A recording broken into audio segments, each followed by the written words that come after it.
1450 বছর আগে আল্লাহ নবী সাল্লাল্লাহু আলাইহি সাল্লামের উপরে ওহী নাজিল হয়েছে। আল্লাহ তাআলা বলছেন যে ইল্লা মান তাব।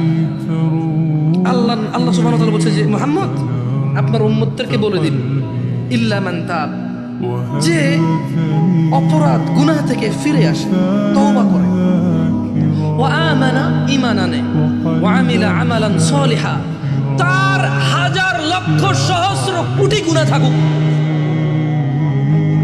তার গুনাহ আসমানের মেঘমালা পর্যন্ত পৌঁছে যাক, এই পুরো জমিন তার একজনের গুনায় পরিপূর্ণ হয়ে যাক, ওই মহিলার গুনাহ জমিন পূর্ণ হয়ে যাক, ওই পুরুষের গুনাহ জমিন পূর্ণ হয়ে যাক।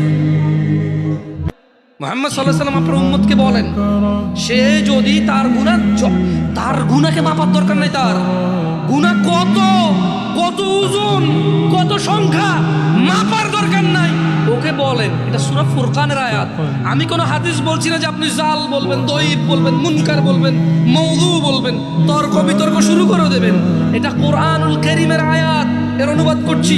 আল্লাহ বলছেন যে আপনার এই উম্মতদেরকে বলে দেন, গুনার সংখ্যাও কেন গুনছে, ও ওজন কেন করতেছে, ও বেঁচে আছে না, ও নিঃশ্বাস আছে না, ও তো মারা যায়নি, এখনো ওর জন্য তওবার দরজা খোলা আছে, ও ফিরে আসতে পারে, ও ফিরে আসতে বলেন। ও বলুক আল্লাহ যা করেছি আর তাহলে তওবা করছে, কি করছে, তওবা। এবার বলতেছি আল্লাহ তাকে বলেন ওয়া মানে ঈমান আনতে বলেন, ওয়া আমিলা আমালান সলিহা, ভালো কাজ করতে বলেন, এবং তাকে বলে দিন আমি আল্লাহ ফাউলাইকা ইউবাদদিলুল্লাহু সাইয়্যাতিহিম হাসানাত, তাকে বলে দিন তার পূর্বের সমস্ত গুনাহ আমি নেকিতে পরিবর্তন করব।